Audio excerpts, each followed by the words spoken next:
Hey guys, before we start this episode, I wanted to talk to you about Type 1 Lifting. So Type 1 Lifting is a clothing line that proceeds of the shirts and tanks and everything else goes to the Children's Diabetes Foundation. So this all came about with me and seeing a 5-year-old girl in the emergency department that had new onset of diabetes. So just take a look at the website. It's www.type1lifting.com. So just check it out. If you don't buy anything, that's perfectly fine. I would just like for you just to take a look and just see what we have. So like I said before, www.type1lifting.com. And guys, I hope you enjoy the show.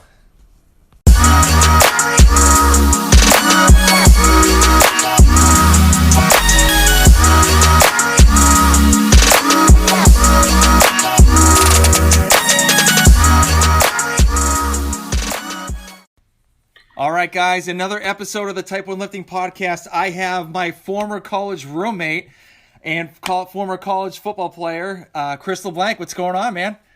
What's up, Tommy? How you been, man? I'm doing good just down in Atlanta. Just sweating my ass off down here. So, I still think I haven't acclimated to the weather. So, but yeah. So, how's everything up in Massachusetts? Good, man. Just started getting a little chilly this week, though. We're actually got snow on the forecast for Friday. That's one thing I don't miss. So I don't think it's going to amount to anything, but still, it's like I'm like, what the the day before Halloween? Like, come on. Yeah.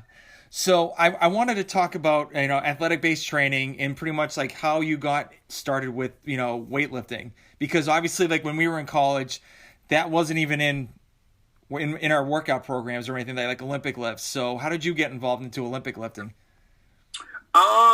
So actually, like when we were in college, I did a fair amount of like just cleans and stuff. I had a high school coach who was like he was one of our D-backs coaches, and he was kind of our strength and conditioning guy. And he had he went to Northeastern, and he had a really good background and all that stuff. So we were actually doing a lot of cleans in high school. Mm-hmm. And stuff like that. So I just continued to do it.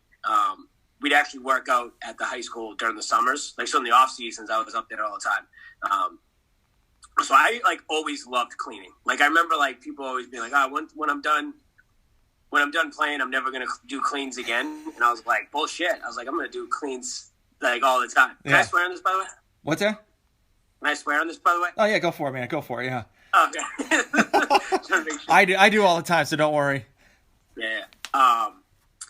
So I just I never really stopped. You know what I mean? Like once I just loved Olympic lifting and doing all that stuff. So then I started working out with some guys that actually competed. So I started getting into like doing snatches and stuff like that, and really kind of like fine tuning technique. So like when I first started with a couple of these guys, I was like, I thought I was good, and like these guys, like technique wise, were just so much better than me. And I was like, oh god, I'm terrible. Awesome. And I'm still pretty bad. Yeah, I mean, it's practicing. Like we're getting older, our limbs aren't as flexible as we were before. But so how did athletic based training come around? So there is a curry tie-in. So I don't know if you remember the trainer Rich. Yep. Rich Blaine. He was the rodeo. He was a trainer for the Pro Bull Riding Tour.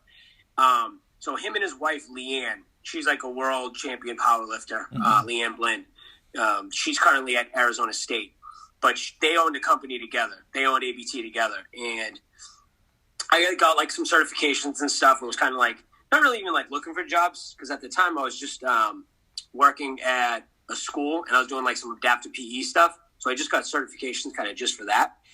And my brother was like, what are you going to do with that? Like once you get a thing? And I was like, I don't know, figure it out. And he was like, he's talking about his kids go to this place, ABT. And he's like, I think they need a new trainer. So he hooked me up with one of their head trainer, and I went in, interviewed with him. We like hit it off. I'm still like really good friends with him. So I got hired as a coach there. At first it was just part-time. And then I worked there, kind of just started like gradually getting more and more classes, more and more groups, more and more clients.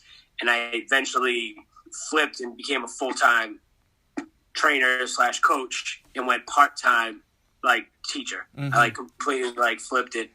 And then I did that I was doing that for like 5 years or so. And then they opened a new facility, and I took over that facility. Like I was like the director of that facility. So did that for a couple of years. And then she got a job at Appalachian State down in North Carolina. Mm-hmm. So they were moving, and they were like, we're either going to close the gym or we're selling it. Do you want to buy it? So I was like, I guess so. So, yeah, we made the decision to buy it.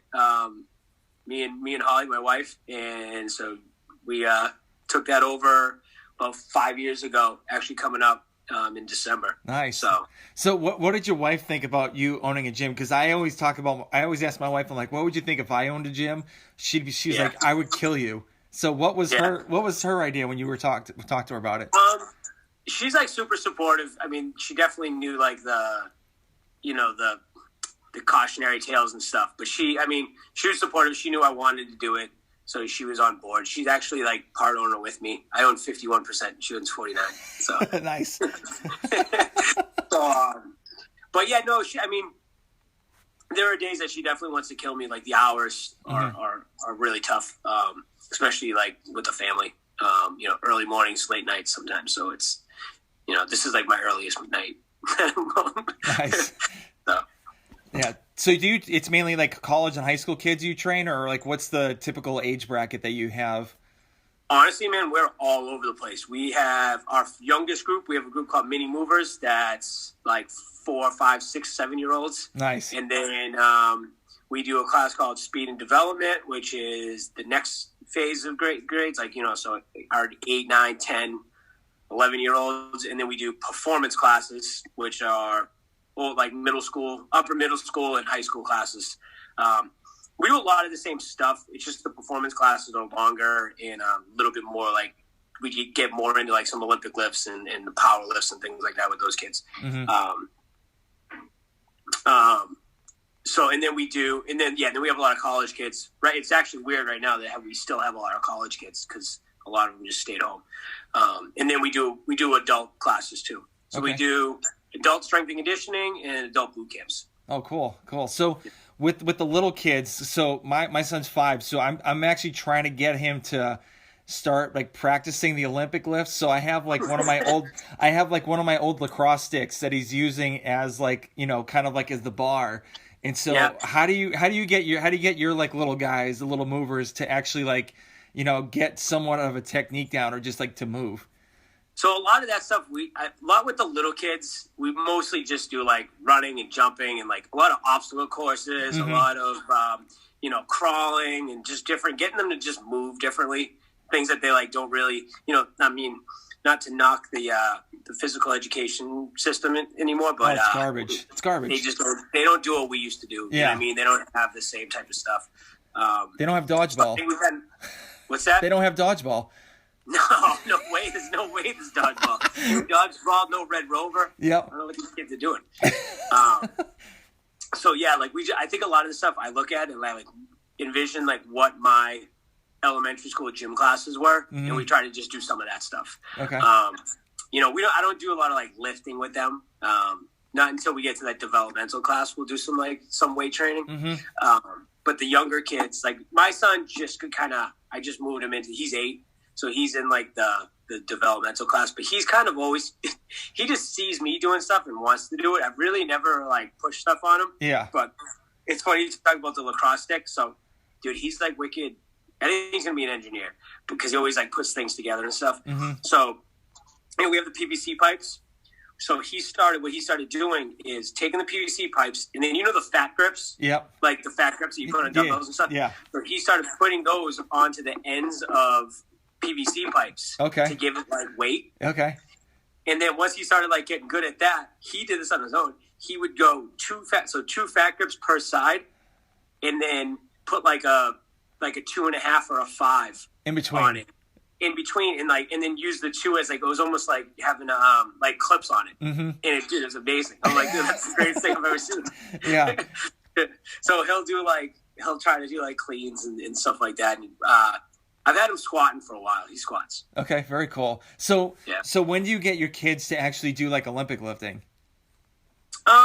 tell you the truth, it depends. You know, some kids just grasp everything else like really quick, and then we just kind of progress them. And then some kids just aren't really ready for it. When they get into like the older, like we don't really do any Olympic lifting in the developmental class.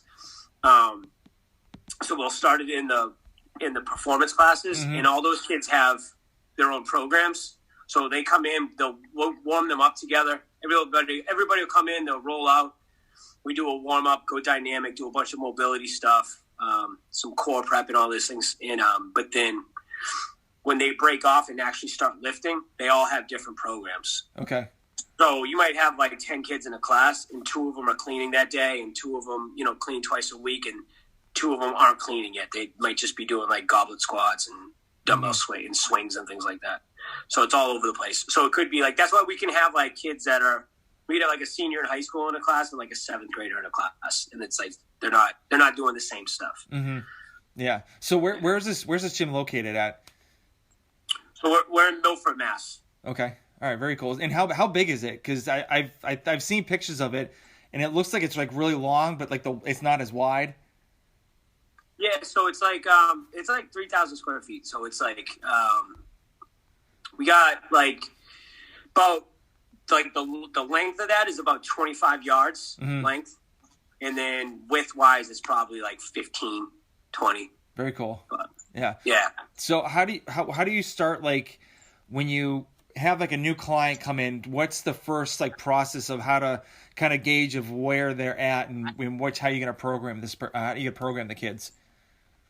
So for the kids, we do an evaluation. So every new client will come in and we do an eval. So we'll take them through just kind of an array of, you know, some mobility stuff, some movement stuff, you know, just kind of seeing where they're at.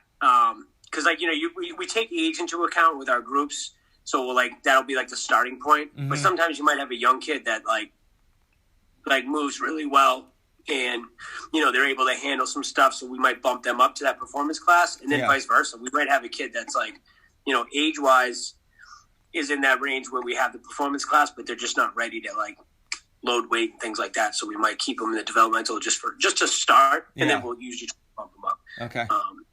But we also can program for like an older kid, like give them a more basic program in the performance class. But so we do revals with all of them. Very cool. Do you know who Travis Mash is? Yeah. Oh yeah. Have you seen his son? His 5-year-old son bought squat clean his own body weight. Yeah. That was insane. I'm like, what? I'm like, want to show my wife this video, and I know for a fact she's gonna be like, "F you, just get away from no, don't even get him to do that." But I'm just trying to coerce him into like doing these lifts, but like just ease his way into it. So. I to tell you the truth, like that's the best thing about having a gym, because like my kids are just there all the time, and they just kind of like gravitate to it, like without even really like pushing it on them too much. They're just like doing it. They want, you know, they see everybody doing it.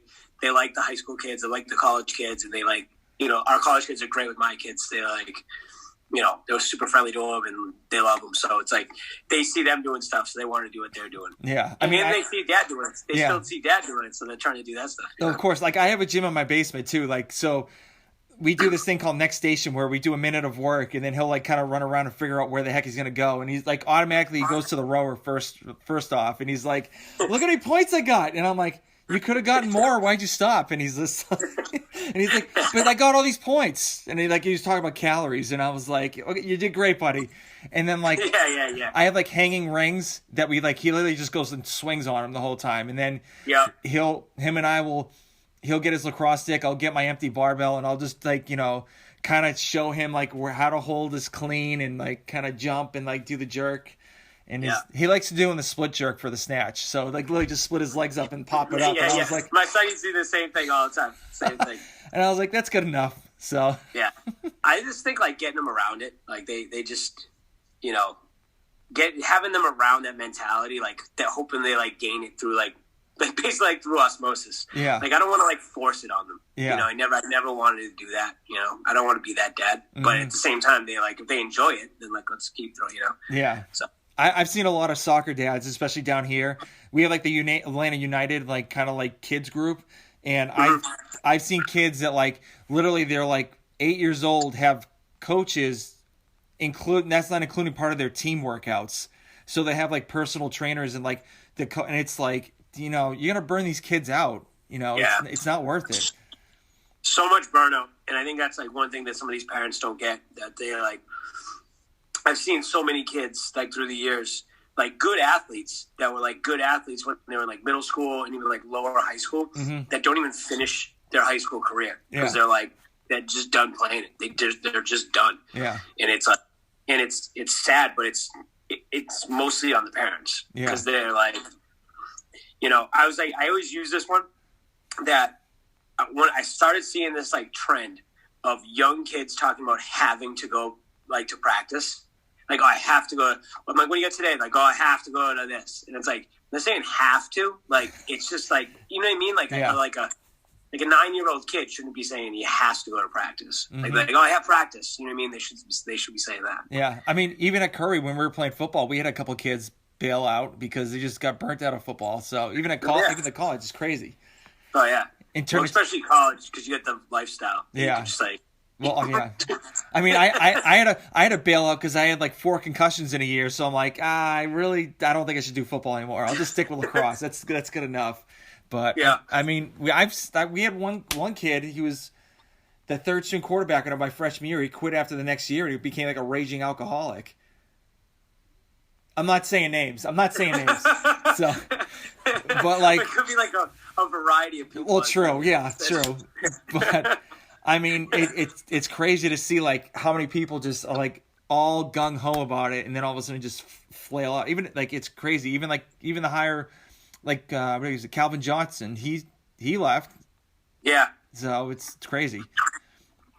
But so with you as we're doing weightlifting. So when did you really start getting like super competitive and started doing like more meets and everything? So I think I don't remember. So we did I did the first like kind of competition I did for like lifting ever it was like this CrossFit competition, and it was like a hybrid powerlifting Olympic meet. So they did you did snatch and clean and jerk, and then you did bench and deadlift all in one day. And so it was almost like a super total. Yeah. Where you didn't squat. Yeah. So I did that, and I was still not very like good like at Olympic lifts. Like I was okay, but I definitely wasn't like where I am now. And I kind of like was like, I liked that. I was like, but then I just started like gravitating towards more of the Olympic stuff. So then there was a couple of us like at the gym that just started really doing it, like kind of really getting serious with it. So we all just started kind of competing, and just kind of happened. So, and then I got old, and then I got into the Masters divisions, and then that's when I started to actually like win medals and stuff. Yep, nice. That's same with me. Like when I was, especially with the CrossFit Open, I hit the 35 mark, and I was like, yes. So it's gonna be a lot easier for me. But still, I got smoked anyway. But it's crazy because like it's amazing for me to see like where I came from when I first started CrossFit and then to now, like how much I'm lifting, and even for you too, like when you first started and then to the amount of weight that you're lifting now. So did you have a coach by the time you're doing this, or is this all like just your teammates, like, your other coaches watching you and just critiquing you? Yeah. So it's mostly like the other guys around us, like all my other coaches, like, basically through the gym that all were like USAW certified coaches. So we all kind of like just coached each other. We would kind of like work on the programming together and then kind of just go off of that. And then there's a couple other like gyms that once in a while I'll go to just to get a little different atmosphere. There's a Bay State Barbell I'll go to every now and then there's a gym in Rhode Island that I'll go to every now and then just to get a different like vibe.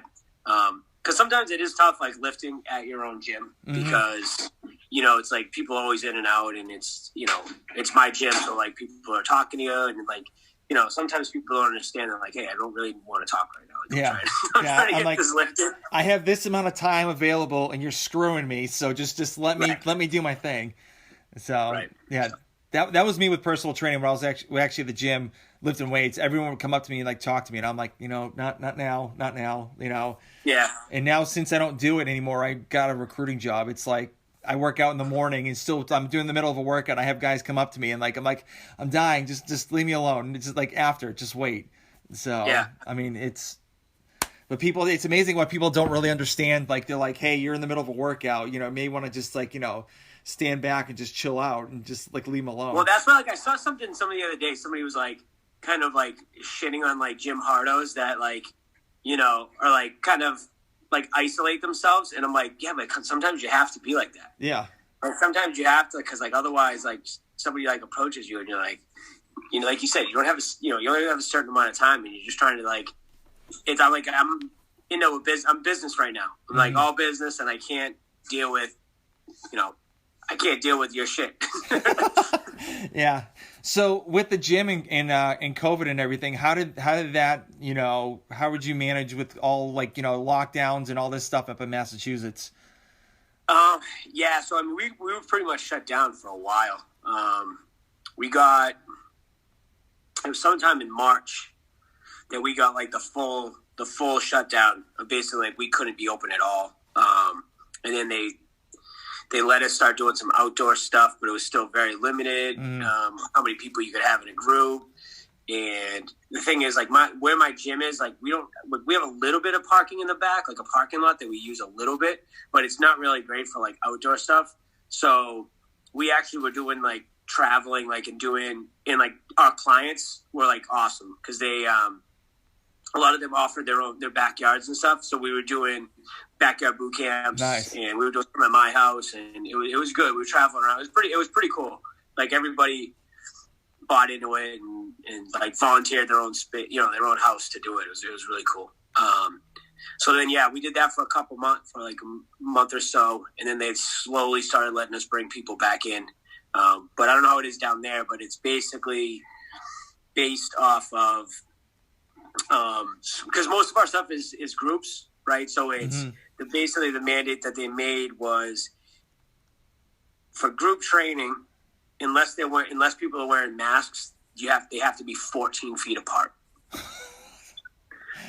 So with the way that our gym's set up, we had to like really maneuver, and we basically have like stations, like mats, and we put, PVC pipe and bands and wipes and hand sanitizer. Like everybody has their own station. So it's like everybody comes in, we got to temp check them, we record it, they go to their station, and then once they're at their station, they're kind of there, basically for the duration. We move around a little bit, but we kind of make sure we're trying to stay in all the guidelines, Yeah, it's hard. I mean, my gym that I train at, they've been open for like almost 3 months. Yeah. And it's like they don't have like set stations now, like Georgia law. They have like a sticker they put on a door saying we're not responsible if you get COVID if you come in here. I mean, even my office job, it's the same thing. Like they're on both the doors, and it's like, is it really worth it? Is it really worth it to go into work and get sick but like the gym, it's.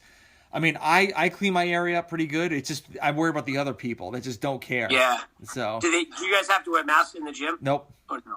No. How is it down there with masks all overall?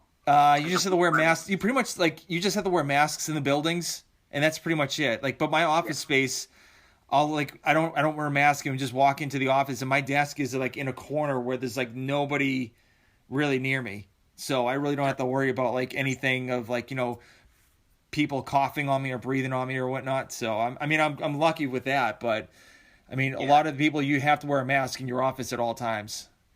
So.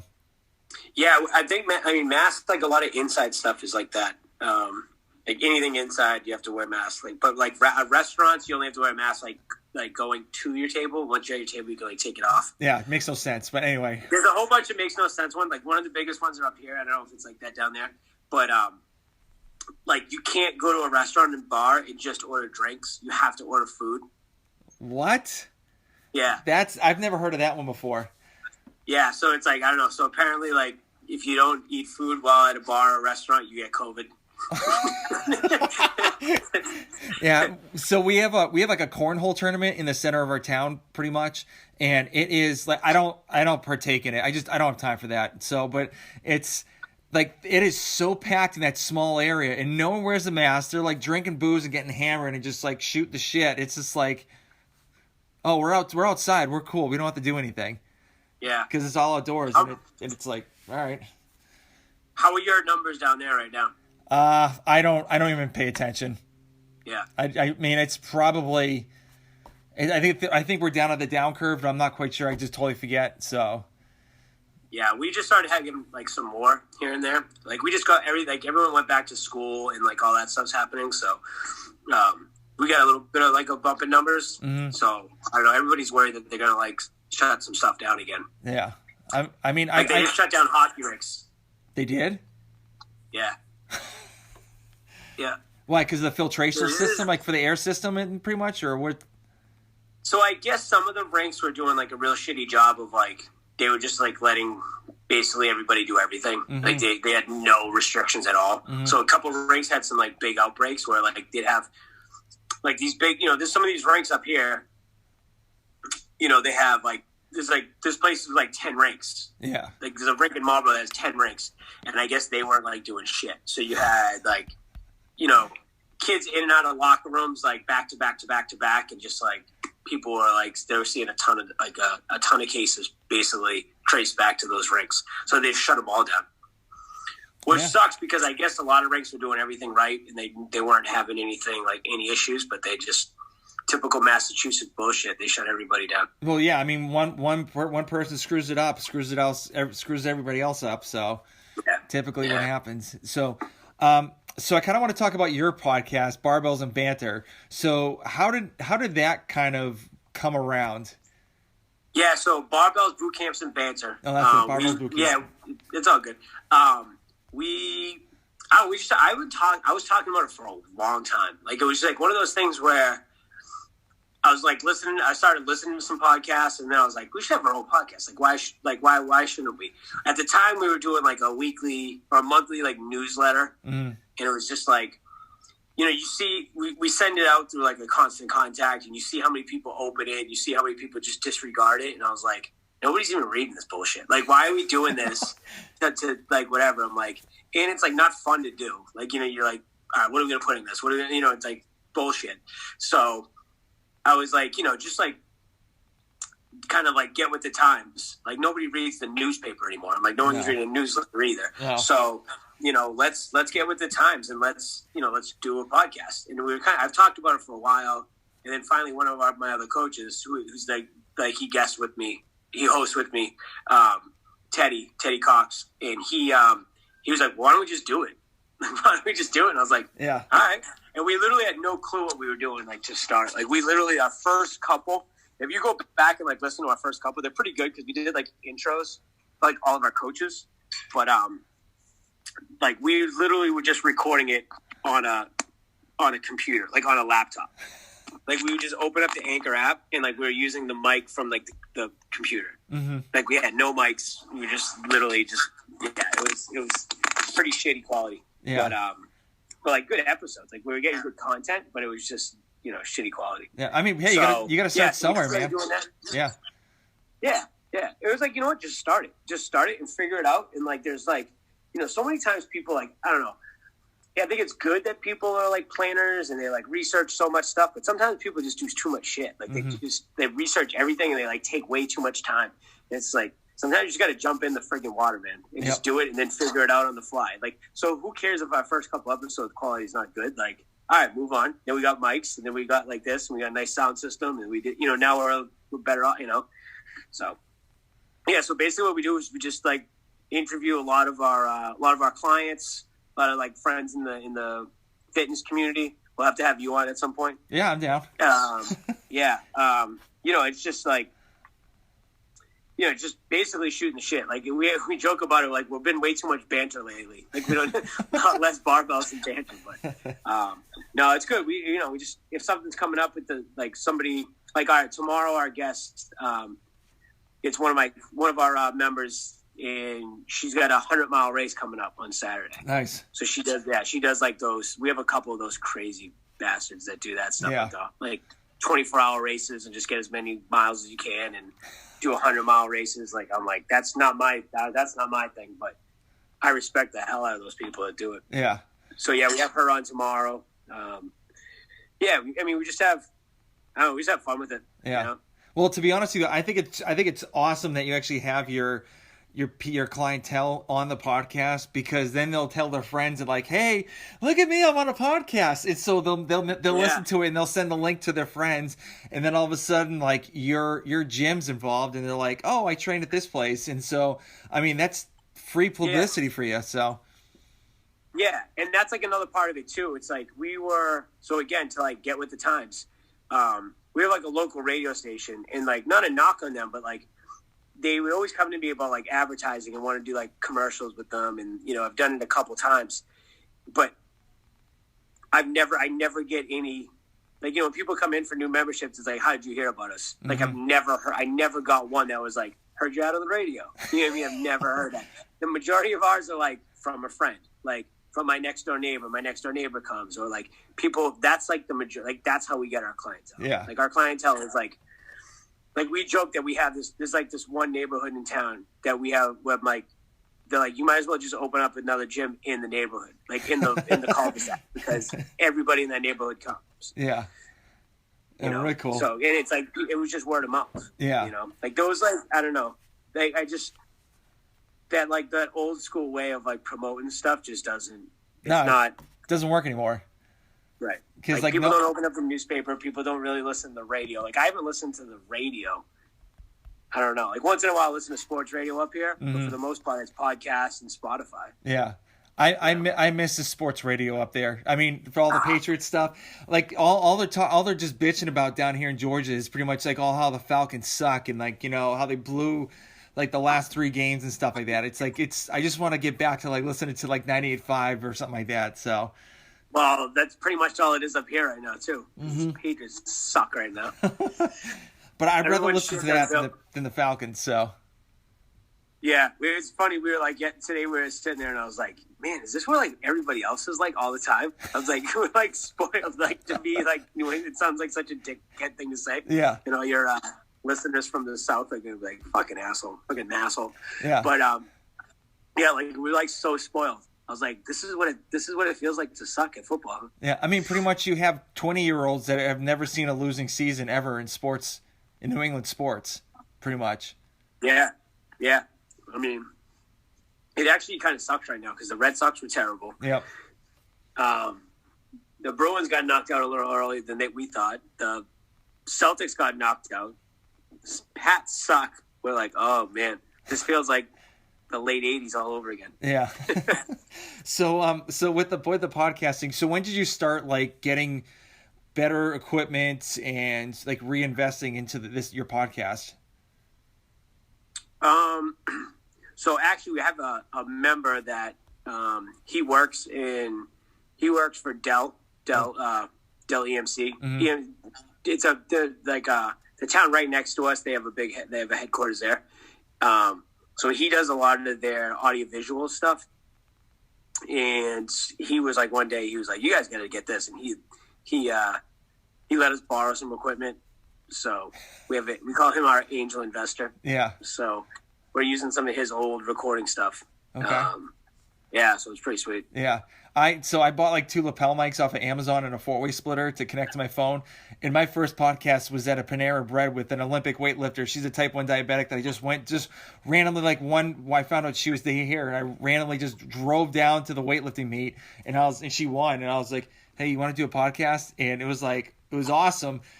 And like, so we were driving to Panera Bread. She was like, shoot the shit. Like, it was like, my God damn it, we should have recorded on the way over here.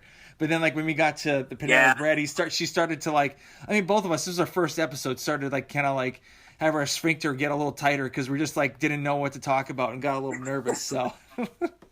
But, I mean, it's... We definitely, like, our first couple episodes were very, I feel like they were almost like radio, like, wise, right? Like, we, like, planned it out. So Teddy, he has a background. He went to Berkeley for music. So he had some kind of experience with like setting up kind of like the way to like set up a show. You know what I mean? And it was like, all right, let's do this intro, and then we do this. Da, da, da, da, da. So like all the first kind of episodes all kind of have this like very regimented, like you could tell we were like going off a script. Yeah. And then we did one episode. We kind of went off script, and it just kind of like, I don't know. I liked it right after we finished it. I like really liked it. And then one of our members, he was listening. And he's like, I really liked that episode. He's like, I felt like you guys were just in the car with us, and we were driving, shooting the shit. And he's like, and I just felt like I was in there with you guys. Yeah. I was like, yep, nailed it. Like we're doing that from now on. So that's the way we started doing it. Yeah. So is it like kind of like, do you have like a certain theme you kind of want to like lean towards, or just like just whatever it's on your mind, just go for it? So we've gone back and forth. Like we used to always have like, all right, what are we going to talk about? And then we went for a while. We just going off the cuff. Like it was just like whatever comes up. But we've tried to start to get back again, man. It's just like figuring it out on the fly. Like it's not that big a deal. Just keep recording and getting better at like actually just talking. Because that's all really it is. Just getting better at talking. Yeah. So, I'd say we're trying to get better with like just kind of having a little bit of a theme. So if we have a guest on, it's like kind of, you know, what's this guest about, and then going from there. You know. Yeah.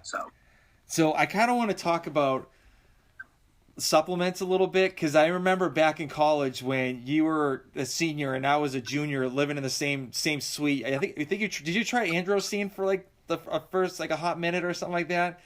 Yeah, I did it I think I did it a couple times actually, and then there was something else I was doing then too.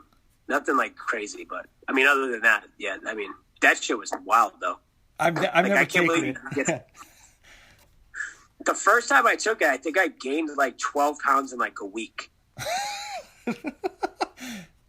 That's crazy. Yeah, that shit was wild. Like, I can't believe that stuff was like over the counter. Yeah. I mean, it was basically roids. Yeah, pretty much. You know what So I mean? what other so what was like one of the craziest times that you try to supplement and you're like, this may have not have been a good idea, you taking this?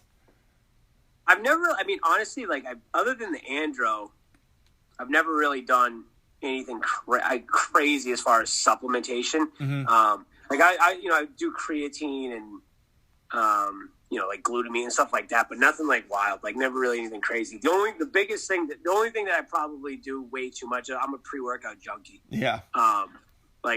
One of my coaches on record is saying I have the highest caffeine tolerance out of anybody's ever met in his life. Like I'm a dry scooper plus like a couple scoops in a mixer. Like, oh, good Lord. Yeah. Yeah. Like I dry scoop every time I like lift. I can't do that. I don't know. I just have to have like a 8-ounce glass of water with like creatine and like my pre-workout, and then like I'll have like an energy drink like right after my workout, and just like on my way to work, because I do it like I work out like train super early in the morning. So yeah. But I mean, the craziest one for me is when C4 actually came out, the first like the original C4, the original. So I was up in New Hampshire, like just at my house and like playing Call of Duty, just waiting for this shit to kick in, and all of a sudden like my head just started pulsating. Like I was like, I don't know if I could even work out, because if I do, I think my head's gonna explode. It was just like, it just freaked me out. I was just like, I could feel my heartbeat just in my forehead, just like going to town. Yeah, I've done like, that's my biggest thing. I've done some wild shit with like with pre-workout. Like just taking way too much stuff. Yeah, I mean, the only other thing when I played football later, when I was still playing like semi-pro or whatever you want to call it. Before games we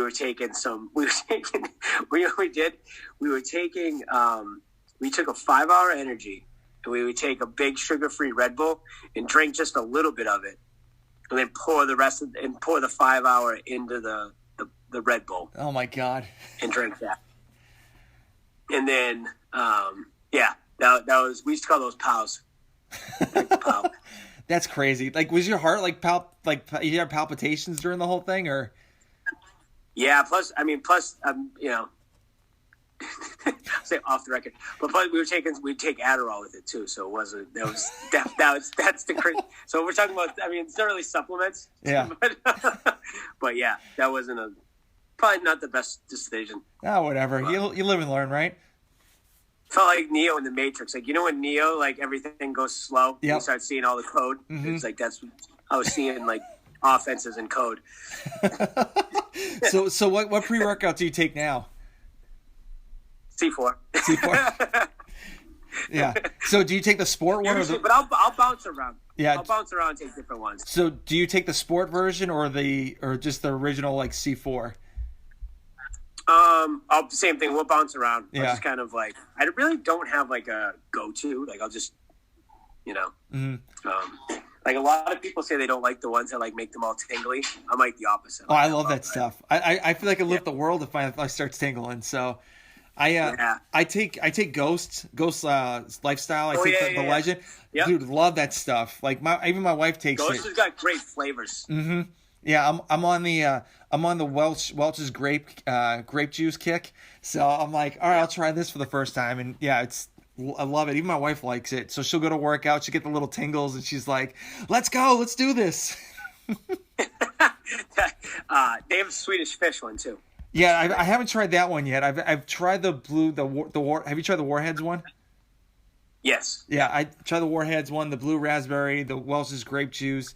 I haven't tried the Bubblicious yet. I'm kind of a little hesitant on. Oh, I haven't had that one. Yeah, that just came out a little while ago, but I mean that's the one I really only go to for now on. Even before that was like Muscle Farm Assault, and I used to take that for years, like years and years. So, but I mean, I just wanted to try something different. I like Ghost, so I'm just sticking with it till it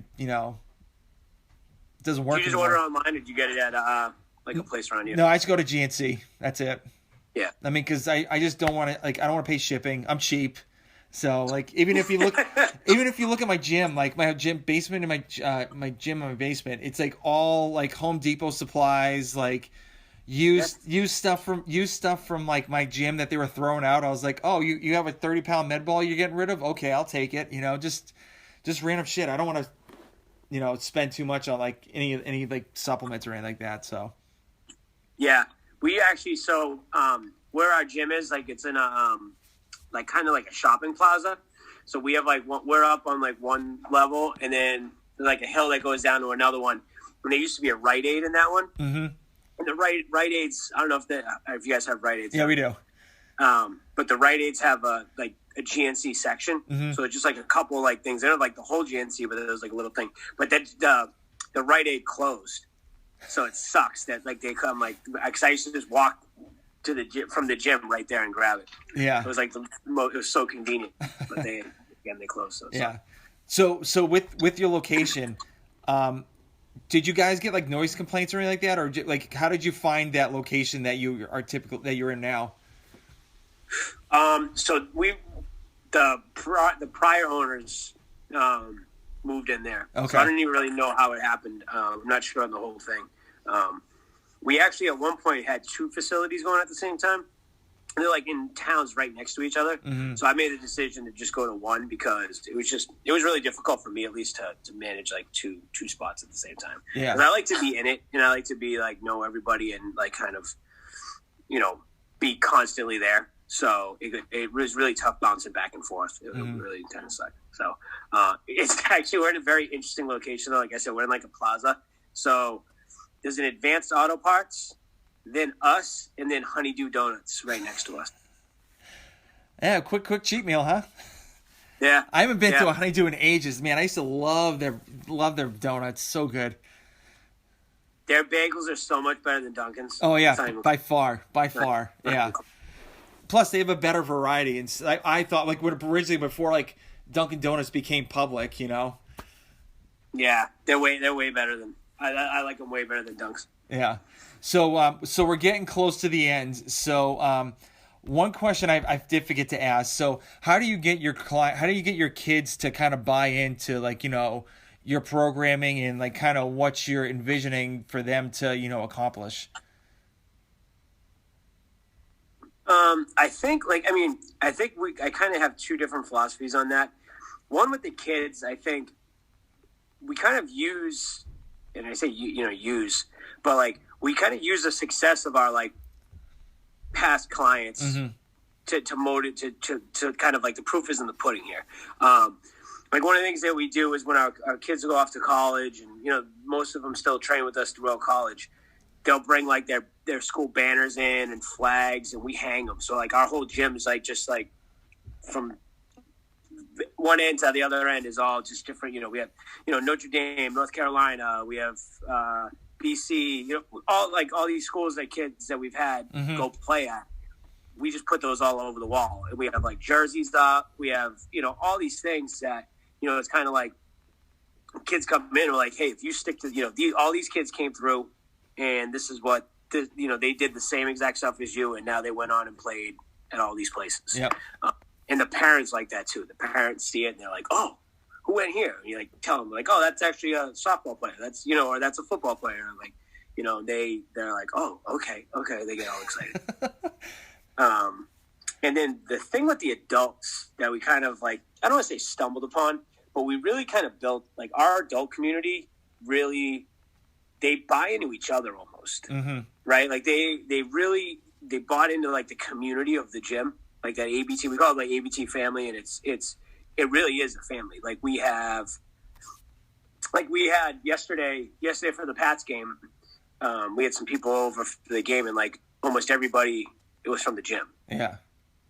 And like it's like we just have that. We have like there's a bunch of the ladies have a book club, and and they it's like the ABT book club, and people I've been to weddings, like people's weddings from the thing, and other people, like it's just everyone buys into themselves, into each other, and I think that it helps because they hold each other accountable. Like let's say somebody hasn't been in a week,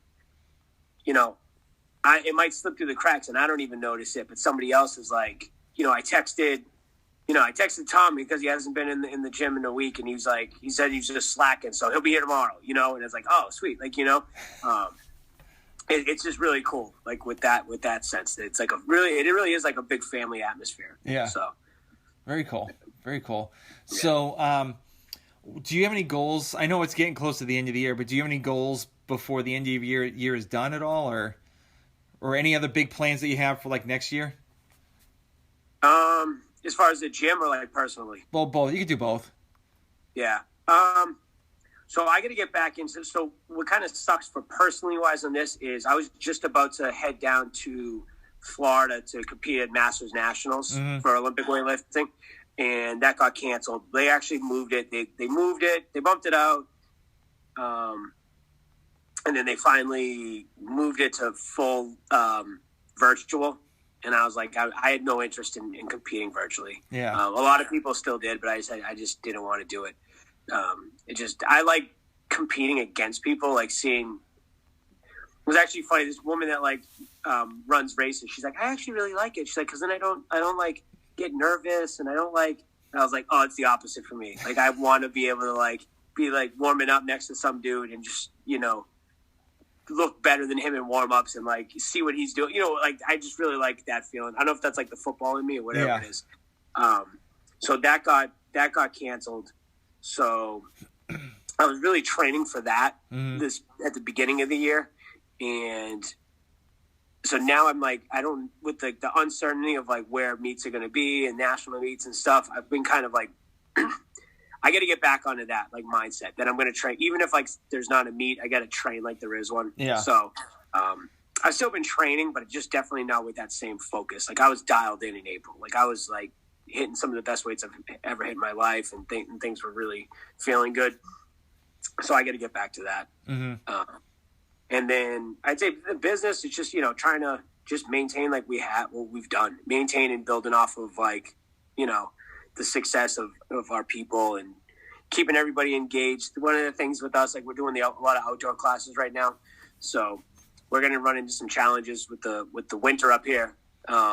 So just navigating that and not panicking if things don't go perfectly all the time. And just, You should have them do Navy SEAL stuff, dump them in water and have them roll around the snow and then work out.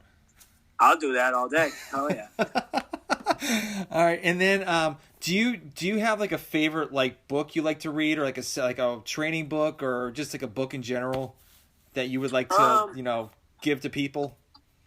I'll be like completely honest with you, and like I'm not a huge reader. Like I really am not. Like, and I know like it makes me sound like an idiot, but I listen to a lot of podcasts. I listen to USAW has a podcast that they interview like a lot of their like top level people and top level coaches and things like that. I listen to that one. I'm a big Rogan guy. Listen to a lot of Rogan, and then I don't know, you know who Dan Crenshaw is? Name sounds familiar. I haven't listened. So he's a former Navy SEAL, and he's actually a state representative in Texas. Oh, is this the guy with the eye patch? Does he have an eye patch? Yeah, yes, I know. Okay, I know exactly who it is. Okay. Yeah, so he's like really. I mean, politics aside, like I think he's just a really good like motivational story. I mean, he's an ex-SEAL, and he's just, I don't know, he does a lot of good stuff. So I'm more of a podcast guy. Yeah, same here. Same here. So I don't really have the time to read books. I really don't. Like, it's hard. I mean, you have 2 kids. I have 2 kids. You have a business. I run. Like I have like a whole crap ton of jobs. So it's like where are you gonna do? And we podcast too. So how are you gonna be able to do anything? And so exactly. Yeah. Exactly. So what was the first? Again, it's like. Go ahead. Again, it's like, I'm not saying like obviously people read books and it's great, but again, like sometimes I'm like, I get my information in different ways. I get it through podcasts, and I kind of feel like I've just like kind of evolved to doing that way. I don't know. It's probably I probably should read some more stuff, but that's okay. Read a lot of articles. I read a lot of articles. Yeah, yeah. So have you listened to Barbell Shrugged, or like what was your first podcast that you listened to? In general. Yeah. It was probably Rogan, to tell you the truth. Okay. I think that was probably my first podcast I ever listened to. Yeah. And then I've listened, like, throughout the years, I've listened to some different fitness podcasts that I've kind of dabbled in. And, usually I'll find, like, somebody had, like, a good guest on. And I'll listen more for the guests other than those ones that I listen to consistently. Yeah. Cool. Very cool. So last two questions. So let's just say you met a new trainer and he's like brand spanking new, got his certification, and like we'll just say like just like regular personal training certification. What would you tell him what to expect in the years to come as a personal trainer? Expect to work a lot, right? The hours can be crazy because people, like we just said,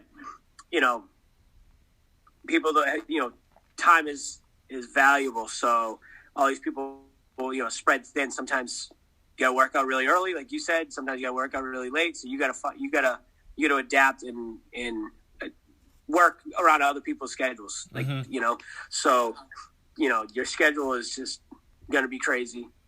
And then just like kind of advice for them, I would let them know to find like who they are as a trainer. Like I see it a lot with like new trainers, and I'll have, interns come in and they're like basically just spitting another trainer's everything they say. They're like they worship at the altar of Eric Cressy or Mike Boyle or whoever it is. And it's like, all right, that's great if like you really feel that way, but more than likely you don't. And more than likely you don't work in the same environment that those guys do. You don't work with all professional athletes. It's not going to work that way. So sure, take some of the teachings of those guys and their philosophies, but at some point you got to adapt to your own, and you got to find like what works for you in the setting that you work. And I've changed my philosophy over the years so many times because it's like, all right, this doesn't work, or this works better than that, or this. And like, so many times you see trainers just like doing the same thing because that's what they've always done, right? Like it's like, this is how we used to do it in my day, this is how we're going to do it now. And it's like, it's okay to adapt and change your shit. Like swallow your pride a little bit, and something doesn't work as well as it used to, change it. Yeah. I can't stand the trainers that like just stay on machines with their clients and that's it. And it's like, I'm like, guy, come on. Like there's so much other options you can go for. It's just, it kills me. And I'm like, what are they getting out of it? They're not getting anything. Yeah. Just a we have like we have almost zero machines in the gym. We have 2 bikes, and then we have like a cable machine. You know what I mean? We have it's like a seated row, a pull down, and that's it. Yeah. That's the only. Everything else is free weights, dumbbells, barbells, med balls, kettlebell. That's all you need. That's all you need. Yeah. Yeah. That and people. So, all right. So, where can people meet me? Like, if someone has a question for you, where can they reach out to you? So through the gym, we're on Instagram and Facebook, just athletic based training. If they want to listen to our podcast, so it's we're on all the everywhere you can listen to podcasts. It's just barbells, boot camps, and banter. And that has an Instagram page as well under the same name. And then if they wanted to reach out to me email wise, it's abt.chris@yahoo. Okay, very cool. Now, do you do remote coaching at all, or no? Yeah, a little bit. We did a little bit through, kind of we had to adapt to because of the COVID, but yeah, it's not like my main way of coaching. I just like coaching with somebody, like being there with them. Just not. I didn't love it. I didn't love it.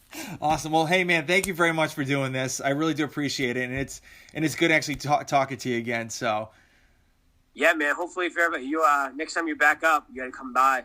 Yeah, I'm trying. It's just we were actually gonna be planning to go up this summertime, but obviously COVID hit, and my dad's really he's 70, 74, 75. So and it's I don't want to get him sick, so it's really not worth it for me getting up there. Even my sister that was living at my parents' house, they actually had to leave and go to somebody else's house just in case of my dad. So, but yeah, I'm definitely my main goal is when I get up there is to actually go to your place, sling some weights around, and then there's a couple of places I want to go to too. So, and I definitely want to get to a meet hopefully up there too. Oh yeah, for sure. Yeah. I actually one of the meets I could potentially do is next month. It's in Savannah though, but I'm not ready for it. I was thinking about that. It's I'm not there right now. Yeah. I don't want to go and embarrass myself. So, dude, if you were gonna go, I'd talk to the wifey and see if we could just go do it and throw it out. So. Yeah, I'll let you know next time. I mean, a lot of them have been down, because a lot of places up here are just not having them yet. So. Yeah, because we just don't care down here. Yeah, you guys are wild. I mean, you're not Florida though. No, they're fucking crazy. So, bananas. Florida's gonna Florida, man. Yeah. All right, man. Well, thank you very much, and I'll talk to you later. Okay. All right, brother. All right. We're catching up.